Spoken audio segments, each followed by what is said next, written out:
오늘 말씀은 히브리서 3장 1절에서 19절까지 말씀인데요. 1절에서 6절까지만 읽도록 하겠습니다. 그러므로 함께 하늘의 부르심을 받은 거룩한 형제들아, 우리가 믿는 도리의 사도이시며 대제사장이신 예수를 깊이 생각하라. 그는 자기를 세우신 이에게 신실하시기를 모세가 하나님의 온 집에서 한 것 같이 하셨으니, 그는 모세보다 더욱 영광을 받을 만한 것이 마치 집 지은 자가 그 집보다 더욱 존귀함 같으니라. 집마다 지은 이가 있으니 만물을 지으신 이는 하나님이시라. 또한 모세는 장래에 말한 것을 증언하기 위하여 하나님의 온 집에서 종으로 신실하였고, 그리스도는 하나님의 집을 맡은 아들로서 그와 같이 하셨으니, 우리가 소망의 확신과 자랑을 끝까지 굳게 잡고 있으면 우리는 그의 집이라. 아멘. 아침 묵상을 들으시는 모든 성도님들에게 하나님의 은혜가 있기를 간절히 소망합니다. 3장에서는 예수님과 모세가요, 비교되어서 전개가 됩니다. 모세와 예수님의 공통점이 있다면 하나님께 신실했다는 겁니다. 그러나 차이가 있다면 모세는 하나님의 집에서 종의 신분으로 신실했지만, 그리스도 예수님께서는 하나님의 집을 다스리는 아들로서 하나님의 아들의 신분으로 신실했음을 히브리서 저자는 말합니다. 종과 아들은 질적으로 차이가 있죠.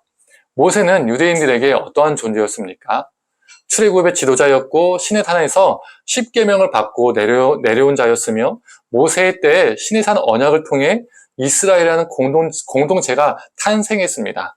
또 10가지 재앙과 홍해를 갈랐고요. 수많은 기적이 이 모세를 통해서 일어났습니다. 유대인들에게 모세는 매우 위대한 인물이었고 중요한 인물이었고 존경하는 인물이었습니다. 하지만 모세는 종일 뿐이었습니다.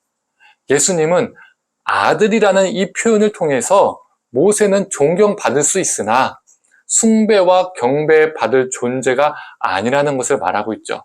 오직 경배받으실 분은 우리 예수님밖에 없습니다. 성경의 기술의 중요한 특징 중에 하나가 무엇이냐면, 위대한 신앙 인물들을 비신화와 비신격화한다는 겁니다. 고대 근동의 다른 문서들은 위대한 사람을 신격화, 신화화하는 그 영웅에 관한 이야기들이 참 많이 있습니다. 그러나 성경은 이것을 거부합니다.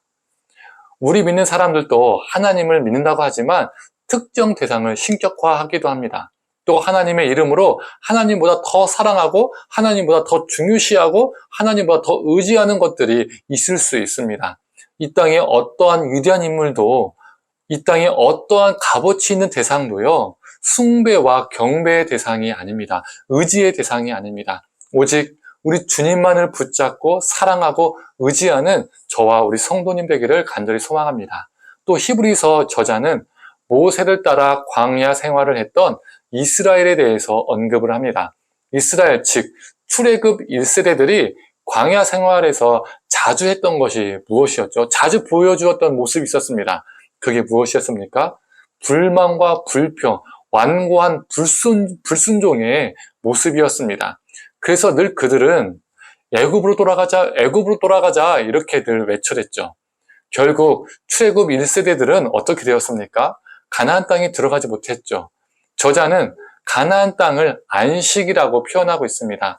안식을 줄 약속의 땅에 이 이스라엘 출애굽 1세대들이 들어가지 못했습니다. 왜 히브리서 저자는 출애굽 1세대들이 가나안 땅에 들어가지 못하게 되었음을 언급했을까요? 히브리어 기독교인들을 향해서 출애굽 1세대들과 같이 완고해져서 이전으로 돌아가지 말라라고 경고하고 있는 것입니다. 이전 아침 묵상 때도 말씀드렸지만 히브리 기독교인들 중에서는 다시 유대교로 회귀하고자 돌아가고자 했던 사람들이 있었습니다. 불순종으로 완고해져서 다시 유대교로 회귀하게 된다면, 예수님을 버리게 된다면 예수님과 참된 안식을 누리지 못하게 됨을 저자는 말하고 있는 것입니다. 그래서 14절에 이렇게 말하고 있죠. 읽어보겠습니다. 우리가 시작할 때 확신한 것을 끝까지 견고히 잡고 있으면 그리스도와 함께 참여한 자가 되리라. 성도님들, 우리 허락된 은혜를, 예수 그리스도를 향한 우리의 믿음을 끝까지 견고히 잡는 것이 중요합니다. 또 우리가 여기서 주목할 것이 있습니다. 저자는 출애굽 1세대들이 이 이스라엘이 안식을 줄 땅에 들어가지 못한 이유를 18절과 19절에 다른 단어를 통해 설명합니다.